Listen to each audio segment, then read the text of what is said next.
Welcome to the Say It Out Loud podcast. I'm your host, Vasavi Kumar. If you're eager to gain clarity, speak with unwavering confidence, and liberate those inner voices, you're in the perfect spot. My mission here is to empower you to break free, find fulfillment, and ignite your passion. You ready? It's time to say it out loud. I've put together a guide of my top 10 tested and proven to work practical strategies and habits to help bright women like you say no, set your boundaries right, live confidently, and build healthy relationships, starting with the relationship you have with yourself. This is a self-paced guide, and I can't wait for you to dig into it so you can start becoming your most confident self, because she's in there waiting for you. Head to the link in my show notes or go to vasavikumar.com/guide and grab it today. Welcome to the Close the Chapter podcast. I am Kristen Boice, a licensed marriage and family therapist with a private practice, Pathways to Healing Counseling. Through conversations, education, strategies, and shared stories, we will be closing the chapter on all the thoughts, feelings, people, and circumstances that don't serve you anymore and open the door to possibilities and the real you. You won't want to miss an episode, so be sure to subscribe. Welcome to this week's Close the Chapter podcast. Thank you so much for joining me. I know you have so many options when it comes to podcasts to listen to, and the fact that you're here with me means the world. I hope this is helpful in your healing journey to grow, expand, learn more about yourself and others, and how to be the best version of yourself. Before we jump into this episode, be sure to grab the free journal at Kristen D. Boice, Kristen D. Boice, BOICE.com/free resources. You definitely want that. That'll go along with our conversation today. I recorded this back at the end of January. We love to do that so then we have recorded versions of the podcast. So we're not scrambling for an episode that week. And the reason why we pushed it to May is because she has a book coming out. And I think this topic is not talked about very often because we have a misnomer about what bipolar disorder is. And I think it's important that we elevate the conversation about it. And it's different for everyone. So please keep that in mind. Vasavi Kumar, my guest, also uses a little bit of saucy language. So I thought I would just disclaim that a little bit. Let me introduce you to my guest today. Vasavi is often described as the queen of saying it out loud. A first-generation Indian immigrant raised on Long Island, New York, Vasavi has relentlessly searched to find her own voice, access the freedom of her creative spirit, and help others along the way out loud. When she was diagnosed with bipolar disorder at the age of 19, she made it her mission to understand how her mind works, starting with making room to hear herself think. Her mission is to share the fullness of the human experience, the good, the bad, the ugly, in order to teach a more mindful, practical, and simple way of creating every aspect of your life. Through her Say It Out Loud podcasts, workshops, keynote talks, group programs, social media, and her newsletter, Vasavi has taught thousands of entrepreneurs, creatives, and artists from all walks of life how to move through any situation by saying it out loud. She is a TV host, licensed therapist, speaker, voiceover artist, creator of Say It Out Loud, Safe Haven, an online support community. Now, she holds dual master's degree in special education and then social work from Columbia University. She also has a brand new book called Say It Out Loud. I'm so excited for her, and you'll want to grab the book if you resonate with our conversation today. And I want to read the subtitle of her book, Using the Power of Your Voice to Listen to Your Deepest Thoughts and Courageously Pursue Your Dreams. We talked a lot about family relationships, relationship with her mother and father, and how that has kind of impacted and shaped her. We talk about family systems, how to not stifle your voice, how to harness your truth, deconstruct, delayer kind of the programming you've been given, and free yourself to be yourself. So without further ado, here is my powerful interview with Vasavi Kumar. Welcome to this week's Close the Chapter podcast. I am having an encore guest because she was so impactful, helpful to so many people that listened to the episode. I'll link the previous episode in the show notes. She is coming out with her book. She had mentioned it and kind of teased it on the last episode, and it's finally going to hit stores May 16th. It's called Say It Out Loud. Vasavi, welcome back. Thank you so much, Kristen. I just want all your listeners to know how kind and generous you are having me back on the podcast. I don't take it for granted. I'm really happy and appreciative to be here today. Thank you. I am so grateful you're here with us to talk about your mental health journey. You're a therapist, retired therapist, coach. You're doing so many amazing things in your life, and you're still on a journey of healing and self-discovery. And that's one of the most important factors I wanted to say today, because we think we hit a finish line and we really don't. It's a delusion. It's a sham. We're ongoing, delayering ourselves. It will be for the rest of my life because it helps me feel more alive. So I'm so glad you're here with me to talk about kind of your journey with bipolar disorder, how you've learned to have more clear, direct, and authentic conversations, and listening to how to discern the different voices in your head. So tell me when you discovered you had bipolar disorder. Let's start there. Yeah. So it's really interesting. I was a sophomore in college. I went to BU, Boston University, for 2 years. When I was a freshman, I was like, oh my God, a fish out of water, or like a bird that's been caged, because I grew up in a very sheltered home. I'm a first generation Indian immigrant. My parents, of course, didn't want their daughters to be like tainted by American culture. Their philosophy was to keep us sheltered and say no a lot. So when I went to college, I went buck wild when I was a freshman, and it was sophomore year that my behavior was very indicative of, it was very manic, is what we would like classify as manic symptoms, right? Hypersexual. I drank a lot. I used a lot of drugs. I basically had 2 to 3 hours of sleep. I wasn't doing well in school, obviously, because of all these lifestyle habits and changes that I had. But I was taking a psychology class because I've always been interested in why people are the way they are, or why I was the way I was. It really wasn't, it was about me. And I remember we did a whole section on mood disorders. And then I was studying about bipolar disorder, and I was looking through the manic symptoms, and I'm like, I have all of these.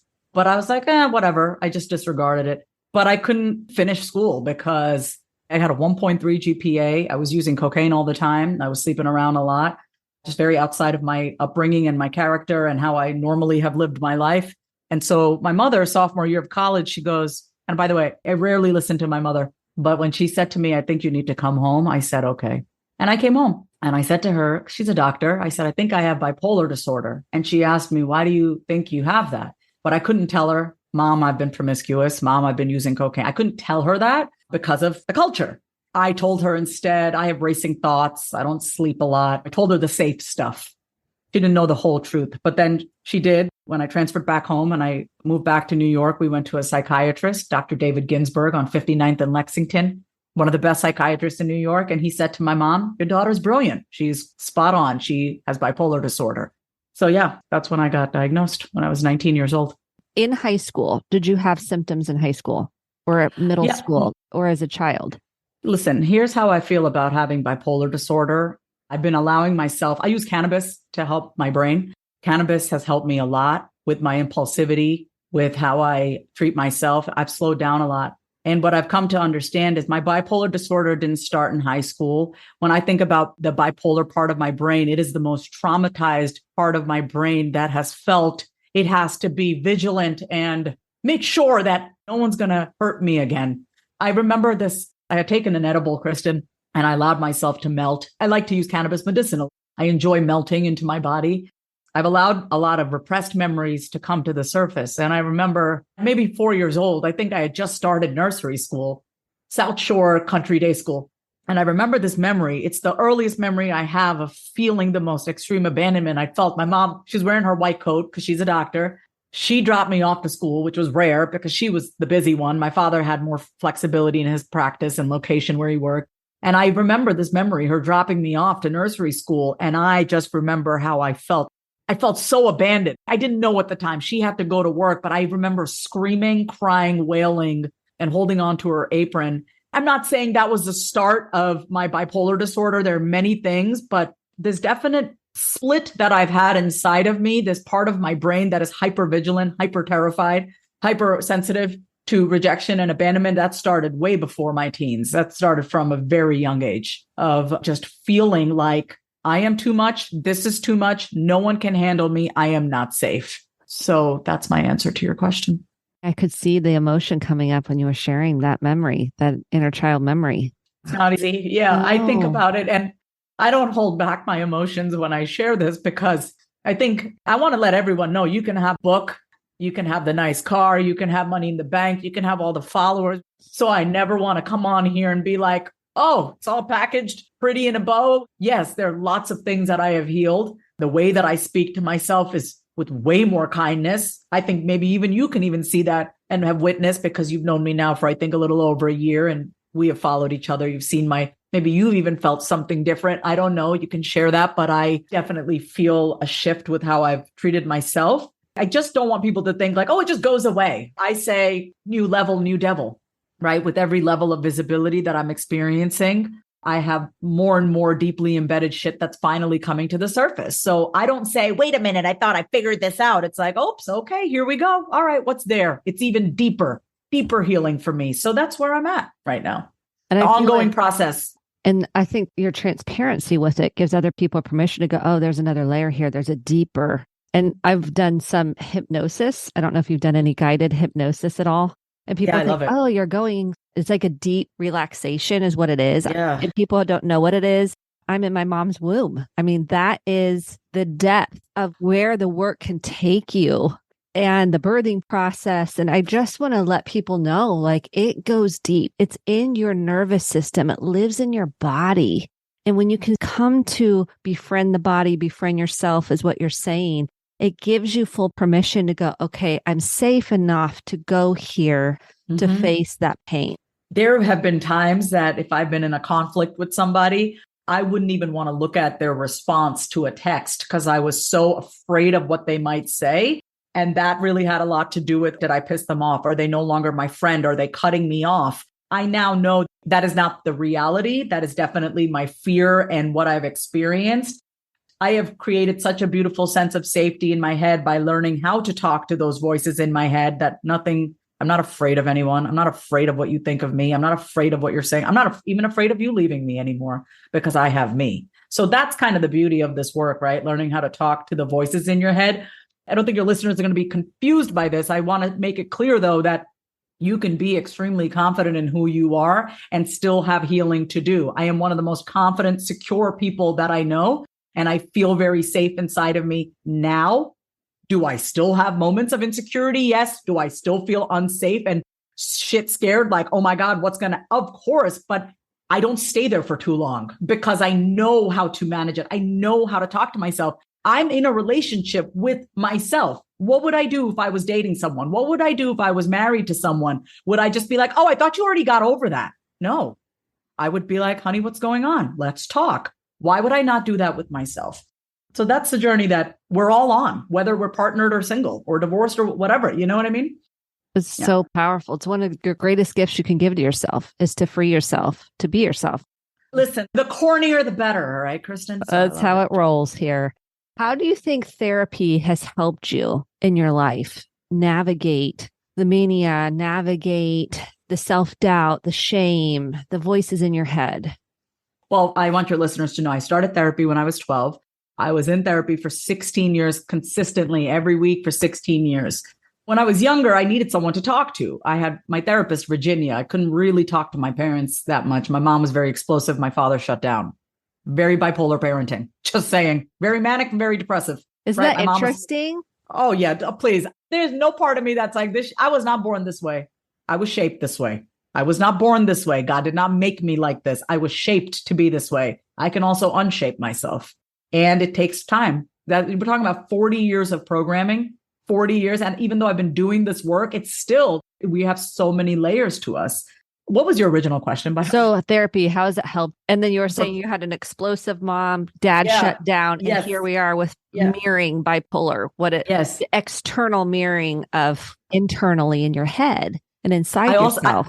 This is a great moment in real time for your listeners to know. Old Vasavi would be embarrassed to ask you, what's the question again? But I don't have that voice that's shaming me. I answered what I thought, felt in the moment, but then I forgot your original question. There's no shame in me asking. I just want to show that in real time. That's when you hear those voices, you don't mind saying, can you repeat that again? Yes. I'm not worried about y'all thinking I'm stupid. I literally forgot. I don't know what you asked. So thank you for that.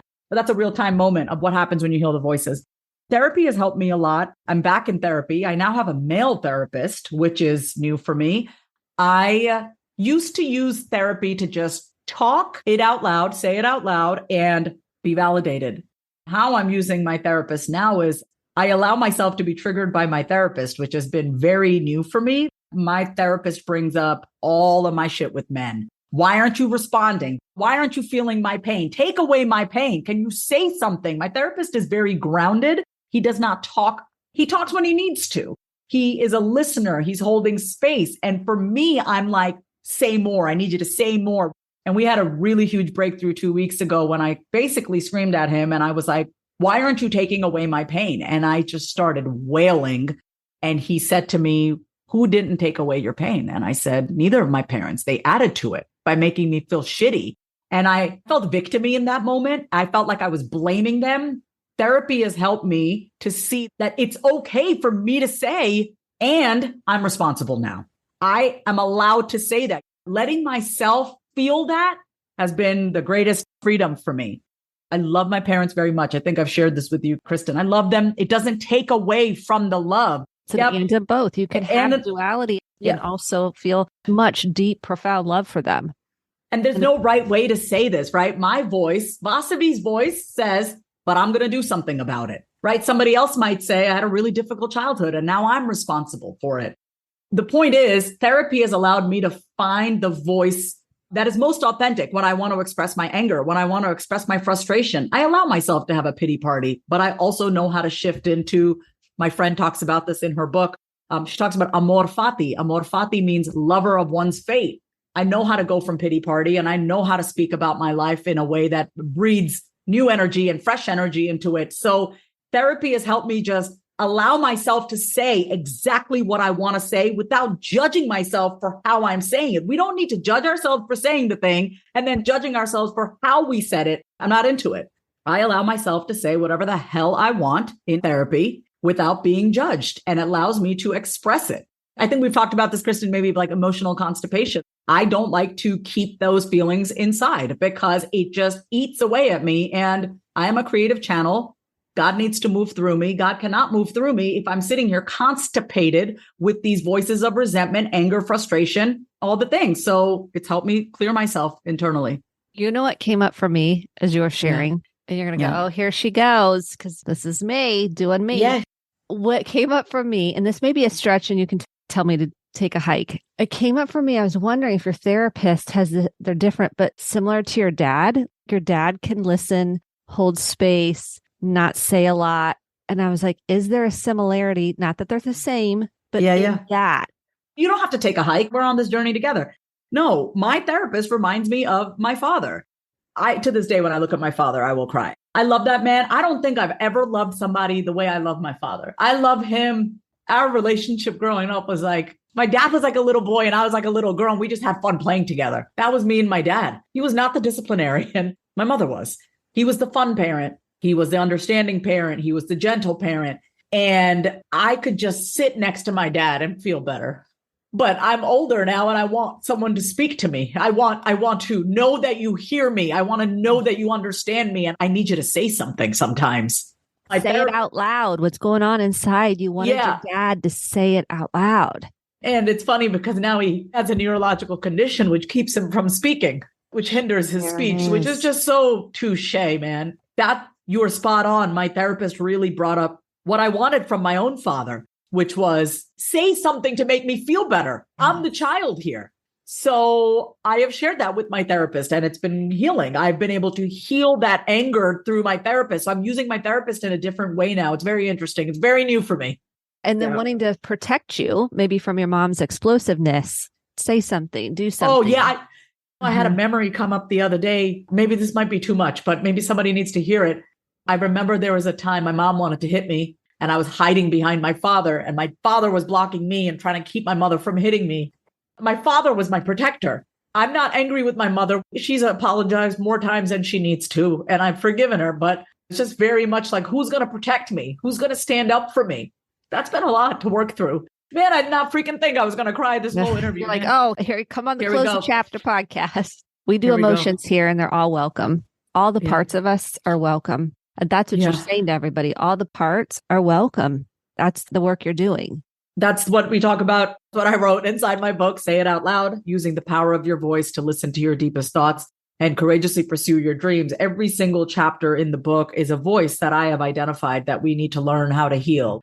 We need to learn how to speak to the voice inside of us that makes us believe that we're helpless and powerless. We need to speak to the voice when we're irritable and we don't allow ourselves to be triggered because, as women, we have to come off as perfect. Nothing bothers me. This is emotional perfectionism. I talk about this in the book. We need to learn how to talk to the voice of resistance. You know, when you have to sit down and do some work or do the thing that you know your soul is calling you to do, but you're resistant. I teach you how to talk to the voice of resistance. Every single chapter in the book identifies a different voice inside of us that we need to heal and speak to, not heal, speak to. I don't want to even say quiet. I don't even need to quiet these voices. I'm not trying to shush myself. I'm done shushing the voices in my head. I know how to talk to them now. I don't need to shush myself. I don't shush myself anymore. And I don't want my readers to shush themselves. I want them to learn how to speak to and talk back to and understand and be more compassionate and curious with the voices in their head. I just had something come up. Did you get shushed as a kid? Did you get shushed? Because that's triggering to kids to be shushed.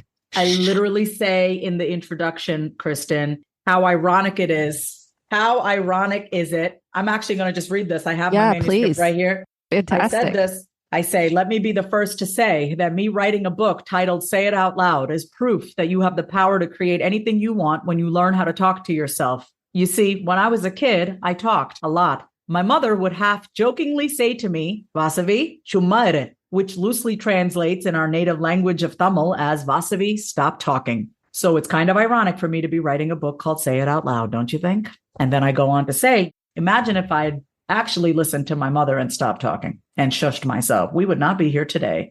So I rarely listen to my mother. And I'm just a force of nature. You can't shush me up. You cannot shut me up. I'm not here to be positive. I'm here to do good work in the world. And that's not the same thing. I don't care if you think I'm positive or negative. You have some label. I'm doing good work in the world. And sometimes that means saying things, Kristen, that are uncomfortable. Sometimes it means saying things that are going to piss you off and trigger you. That is not my intention. My intention is not to piss you off. But if it pisses you off, that's a really great opportunity for you to ask yourself, what's going on inside of me? So I'm not here to be anybody's best friend. I'm not here to be the person that you idolize. I don't want to be idolized. I'm here to speak the truth. Either you love it or you don't love it. That's not my problem, though. My problem is to do the work that I'm meant to do, which is to help those who are suffering in silence. And I do that by saying it out loud and saying the things that people don't want to hear, but they need to hear. Let's take a quick break. Having been in therapy since the age of 12, I know firsthand just how powerful the process of finding the right therapist is. Going to therapy and talking things out with my therapist has made me happier, clearer, and most importantly, I have a plan for my mental health. I have tools to be able to communicate with others and also the tools to cope when life gets hard, which it does. So let me ask you a question. Is something interfering with your happiness or preventing you from achieving your goals? Regardless if you have a clinical mental health issue like depression or anxiety, or if you're just a human who lives in this world who is going through a hard time, therapy can give you tools to approach your life in a very different way. And that's why I'm excited to tell you about today's sponsor, BetterHelp. BetterHelp's mission is to make therapy more affordable and more accessible. And this is an important mission because finding a therapist can be really hard, especially when you're limited to the options in your area. BetterHelp is a platform that makes finding a therapist easier because it's online, it's remote, and by filling out a few questions, BetterHelp can match you to a professional therapist in as little as a few days. It's easy to sign up and get matched with the therapist. There's a link in my description. It's BetterHelp, HELP.com/Vasavi. That's BetterHelp.com/Vasavi. Clicking that link helps support this podcast, but it also gets you 10% off your first month of BetterHelp, so you can connect with the therapist and see if it helps you. And because finding a therapist is a little like dating, if you don't really fit with that therapist, which is a common thing with therapy, you can easily switch to a new therapist at no additional cost without stressing stressing out about insurance, who's in your network, or anything like that. I don't know where I would be without the help of therapy and my therapist, but I do know that life would feel that much harder. So if you're struggling, consider online therapy with BetterHelp. Click the link in the description or visit betterhelp.com/Vasavi. Thank you again, BetterHelp, for supporting this podcast. And here's the key with this. You're doing so much work around this because people are so afraid of disconnection, abandonment, rejection, not having worth and value, feeling less than. And so they're afraid of upsetting someone else. I don't want to hurt them. I don't want to say something that's going to offend them. I don't want them to be mad at me. I don't want them to get dysregulated, which is all our inner child stuff, because that's how we felt with our parents. I mean, we didn't want them to be mad at us, because then that meant I'm disconnected from my parent, and I don't want that. So it's a very young part of us that feels this, trying to manage the other person's emotions and how they're going to feel about us. What are the key things you've done? You've said that you're nurturing these parts of yourself to be able to sit in that discomfort of someone's upset with you. Someone's maybe mad at you. Someone may be up. How do you and how have you gotten to the place where you can go, okay, they may be, and that's their stuff. The first thing that I do always is when I'm in fear or scared, because my thing is, please don't be mad at me. I swear, just don't leave me. I promise I won't do anything. It's abandonment for me. First thing that I do is very much acknowledge how I'm feeling. I don't do anything. A lot of people are like, go for a run, go for a walk. For me, I don't want to run from that. That's great if that's you. For me, I sit with myself. I didn't have that growing up. I didn't have someone to just sit with me, put their arms around me, tell me it's going to be okay. By the way, for those of you who like to go run, I'm not saying anything about that, but I do think that there is value in just sitting and being with it and not immediately putting on your sneakers and getting out the door. I do think a lot of times when we do that, when just look to see, what do you do to not have to feel that pain? If it's, I got to go for an 8-mile run. Wow. Okay, you need to run for 8 miles. That's great. But have you actually sat and acknowledged your feelings? Everyone's process is different. So please don't come at me with like, oh, don't tell me not to run. Come for you. You're basically the metaphor of what are you running from? What are you running from? I do think there is power in just sitting in silence, holding yourself. If you want to play some soothing music, that's fine. If you want to make a nice drink. My mom she used to make me warm milk with Horlicks. I don't know if you know what Horlicks that Indians love to drink. She would make me warm milk and she'd say, come sit with me, after she yelled at me. So yeah, for me, I have to acknowledge first, I feel this way. And I literally say out loud, I'm scared right now. This person's going to leave me. This person is not going to like me anymore. Second thing that I do is actually validate myself, because oftentimes when I'm worried that someone is mad at me, it's usually right after I have spoken my truth, right after I have said something like how I actually feel like, oh, you've hurt me, or I feel like I don't like this interaction or whatever. Usually right after I speak my truth, I'm like, oh, did I upset them? Are they not going to be my friend? I validate that of myself. That doesn't mean I say I'm right. It means it is okay that I feel this way. Like, this is how I feel. I accept. When I say validate, I'm accepting. I'm accepting that this is my reality right now. I am scared. I have just said something. I am worried that this person is not going to like me. I accept it. I validate how I'm feeling. I don't do anything about it. I don't reach out to the other person. I don't reach out and say, hey, are you upset? I don't do any of that.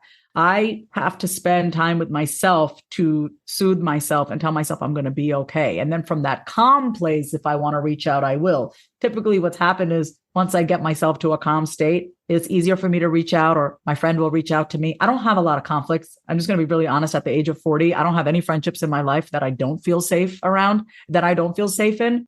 So that's another thing that I want to say is I'm very grateful that I don't have a single person in my life that does not celebrate me and that does not love me for me. No one, except my family. I don't think my mom really knows what to do with me, but I think she has just accepted that this is who I am. And I'm not doing this for my parents. I don't need that anymore. I don't need that. My thing when I say to my mom is, I don't need you to agree with me. I don't need you to try to make up for childhood, but don't keep re-traumatizing me when we were kids. So I've had to learn to keep my distance from my family. So that's another thing, is that I give myself a lot of space.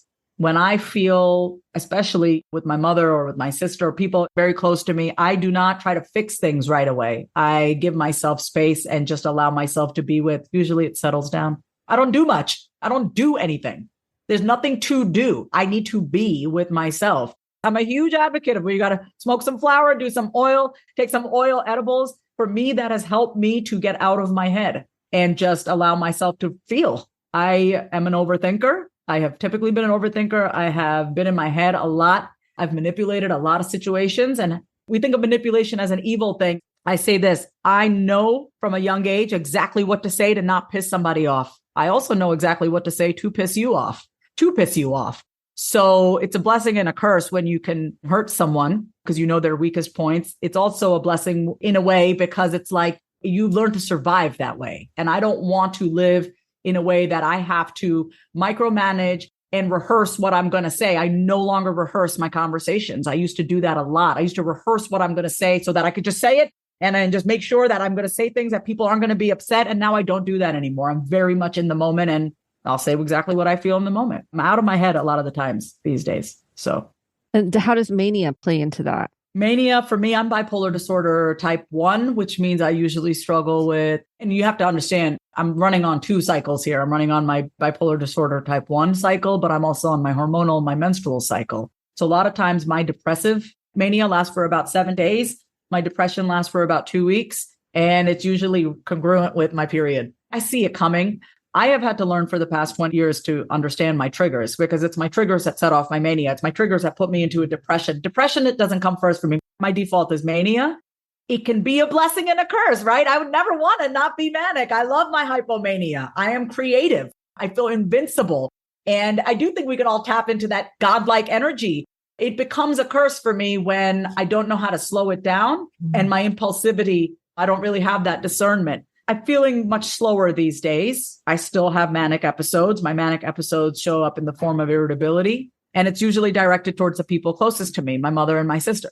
It goes back to childhood. I don't have those like manic feelings with friends. It's with the people closest to me from my family of origin, but it's manageable. And the more open I've been talking about it, Kristen, my family's very understanding. They're very understanding. They know this is not the real me. So that feels really good too. But the worst part about having mania is you often say things that you don't mean. And it's a lot of attack on the nervous system. When you feel that way, it's a lot. So I've had to work through that and just being more, I got to be honest, even I recently saw my psychiatrist. We're recording this a little earlier than when it's being released, but I saw a psychiatrist again. And even having that appointment and acknowledging what was going on has actually made the mania a little less loud. It's like when the minute you acknowledge what's going on, it's not as intense. So I've still had a little mania. I'm still dealing with a little depression. I'm just getting off of it, but it's not as intense because that part of me is like, oh, now you're paying attention to me. I'm glad you finally see that I've been suffering. So it hasn't been as hard, but it's still hard. It is hard. Is the mania representative of your pain? Are you looking for an unmet need? I'm curious. I've been thinking a lot about, because people in our society, people are like, oh, she's so bipolar, or the weather is so bipolar. Stop referring to inanimate objects as bipolar and stop categorizing someone's emotions as, oh, they must be bipolar. Let me school y'all on what it actually feels like. It is a type of godlike energy that I would never trade in. When I am in my mania, I have an energy about me. It's like, I can do anything. And I truly believe it. It's not like, oh, I can do it. No, it's like, I know I can. It is an unmet need. It's both. It is the pain of not being met, of not feeling safe, of not being heard, of being dismissed. And I'm very sensitive to that. I'm very sensitive to dismissing me. You're not really hearing me. You're just trying to be right. You're just seeing what I'm displaying, which is my emotions are too big. You're not even in touch with your own pain. You can't be in touch with mine. So it is a both and. It is a pain and it is an unmet need. And I am learning to meet those needs. Sometimes you just want someone else to meet them for you. But I know that the deepest work for me and the healing and the transformation is when I give it to myself. That is why I am so confident. As I have tears coming down my eyes, that is why I do feel so secure and strong, is because I know I got me. I do fundamentally know that now, like I know. But it doesn't take away from the fact that it feels nice to get it from others. Yes. But I think that's so important to say, because when you're in pain or feel lonely or feel the sense of something's wrong with us, there is a longing, a thirst to have someone go, I love you. I care about you. They're witnessing your pain. They're acknowledging it. It's like a balm. You're just loving and embracing that part. And that is our little inner child saying, you said at the beginning, can you just hold me? Just Can love you just me. love I just me? want, it's funny. I was talking about it with my therapist. That story that I was sharing with y'all earlier about how I was wailing. This always happens to me in therapy session. We have 10 minutes left and I unlock something and I'm wailing and it's fine. I never used to like having those open loops towards the end of therapy. But one thing that I've worked on with my clients, and I'm still back practicing therapy again, by the way, I'm no longer retired. I'm still taking on clients very specifically on voice coaching and communication. But I said to my therapist after I wailed, he's like, are you okay? I go, yeah, I just needed to cry. Yes. I needed someone not to judge me. I'm good. And I left therapy and I was like, okay, girls, where are we going out to dinner? That's what I want people to know is like, yes, I'm crying right now, but this has been like an emotional shower for me. It's been great. Like, yes, I've been crying pretty much this whole interview, but things have been released even while we've been talking, Kristen, like you being such a sweet, kind, genuine, soft, and so aware and so emotionally intelligent, like being around you. Like this has been healing for me. Thank you. And so I want those of you who feel, oh, I can't express this. Oh, this is too much. Or no, it's not. You just have been around the wrong people. You are not too much. Your emotions are not invalid. You have been around people who have made you feel that way. And once you start to validate yourself, those emotions that have really taken over and taken control, they won't because you would have healed yourself. So I talk about this in my book, chapter 4, Transform Your Story Out Loud. What are some situations that you keep experiencing over and over again, right? It's probably because there's been an unmet need. What is the need that hasn't been met that has you creating this, reliving the story over and over again? And we keep trying to find somebody. Can you heal me? Okay, maybe this is going to heal me. Maybe this job is going to heal me. Maybe this promotion is going to heal me. Maybe this guy is going to heal me. Maybe this girl is going to heal me. This therapist will heal me. I want you to think of yourself. You're the main character. Everyone in your life plays a supporting role. Do not give anybody main character rights in your life. You are the main character. If they are not supporting you, they need to get out of your life. Period. That is my rule. I have come too far in my life for me to have anybody in my life who is not supporting me in some shape or form. And in order for me to get to that place, I did have to walk away from some people or had to keep massive distance. It's okay, though. At the end of the day, who do I go to sleep with that night, Kristen? Me. Who do I wake up in the morning next to in bed? Me. Who's looking in the mirror when I'm brushing? Me. Who's cooking for me? Me. I'm doing it. So why am I not prioritizing me first? It's me and me until somebody else, tall, dark, and handsome, comes in and buys the space next to my bed. My mother asked me, this is so weird in the Indian culture. We don't really talk about sex, but my mother was like, so are you having sex? Are we talking about this, Mom? And I said to my mother, no one deserves to sleep next to me right now. That's how I feel. You don't deserve to sleep next to me. I'm in a place where it's like, show me what you got. Show me who you are. We're going to wait 6 months and then maybe I'll let you crawl into my bed with me. I am not like, yeah, that's how I feel. And I'm okay being alone for right now. I'm open to love, but you're not going to just come slide up in here in my life, in my bed, nothing like that. And that is a result of me really loving myself. I like myself so much. Why would I allow anyone to enter into my life who does not treat me with the same standard that I treat myself with the same standards? Period. That is the benefit of you staying open to exploring yourself. Yeah. Then you can go, yeah, no, that's not okay with me. I'm good with these clear directive boundaries I have for myself. And yes. I'm good with them. I think I shared last time we were talking, I took my husband to premarital therapy 2 months into dating because we all have stuff. And if we could get it out on the table, isn't that liberation? Yes. I mean, like literally, people ask, where did Say It Out Loud come from? I mean, the earliest memory is being 5 and mediating my parents and saying to my dad, okay, you say it out loud. You tell Mom how you feel. Yes. And I'd say to my mom, yeah, like just say how you feel. Causes misery for everybody. By the way, you are not doing anyone any good because you're suffering. And because you're suffering, you're going to spread suffering energy to other people. Like that's just how it works. When I am not clear and I'm filled with resentment, anger, guilt, whatever, the stuff that doesn't feel good, right? No one wants to sit in that. But the more you suppress your voice, the more you're going to sit in it. The more you say it out loud. And guess what? We all want to just be givers of love and we want to receive love. That's all we want as human beings. We want to give love. We want to receive love. It goes both ways. How can you give it if you're not feeling it on the inside towards yourself? And how can you receive it if you don't think you're worth it? And if you're filled with, I'm not worthy, all these voices in our head. So that's all we want. That is our job as human beings, is to give and receive love. That is it. And find your way to do it. My way is through these podcast interviews. My way is through these books, my social media content. When I work with my clients, funny stuff that I like to put out, we can show our love and creativity in so many ways. But if we have all these voices in our head, we will not be able to do the work that God wants us to do while we're here. It's so true. And then I think, and I know we're out of time, projection, like you stop projecting your stuff on other people. And in relationships, I see it all the time. I'm like, if you don't clear up what the unmet needs are, all of the voices in your head so you can discern, you're going to project that they don't want you. They don't like you. They think you're not enough. They think you're this, that, and the other. I mean, because we haven't done the work of accepting ourselves. So it clears that up too, not all the way, because we have to watch projection always. Yes. So where can people get your book? Kristen, thank you so much for asking. Everyone can go to sayitoutloudbook.com. Of course, my book is everywhere, Amazon, Target, Barnes & Noble, all the places. But if you go to sayitoutloudbook.com, you can order, come back to that page, put in your order number, and I have 2 great bonuses. One is going to be a virtual Say It Out Loud book club, which everyone's going to have a book in their hands at that point. So we're going to do a 1-month book club where every week we go through 3 chapters a week. There's 12 chapters.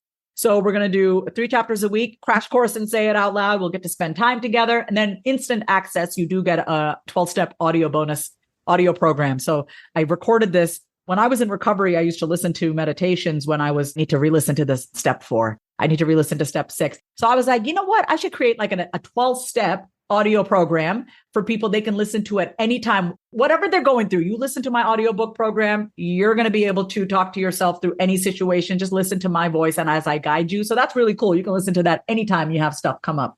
Sayitoutloudbook.com. Awesome. Vasavi, I loved our time together. Thank you for your vulnerability and authenticity and just being real. And my big thing for people is you got to connect to your emotions. You got to be with them.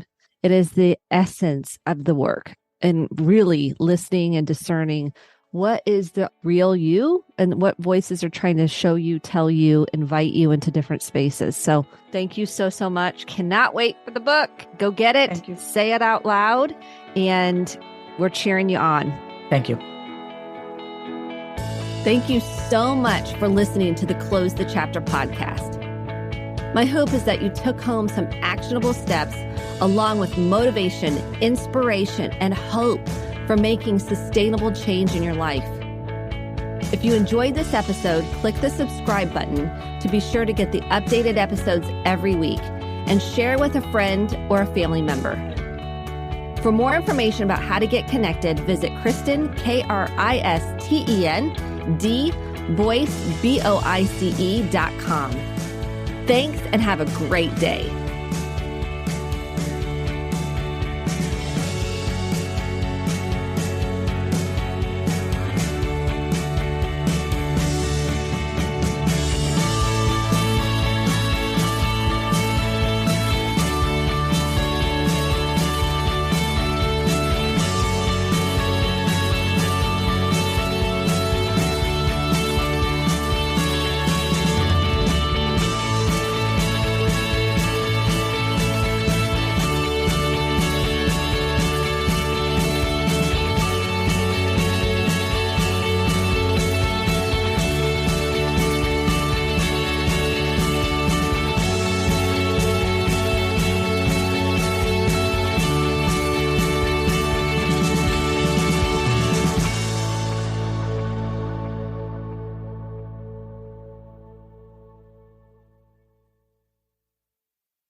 If you love today's episode, then say it out loud. Subscribe, leave a review, and come say hi over on Instagram at My Name is Vasavi. Until next time, say it out loud.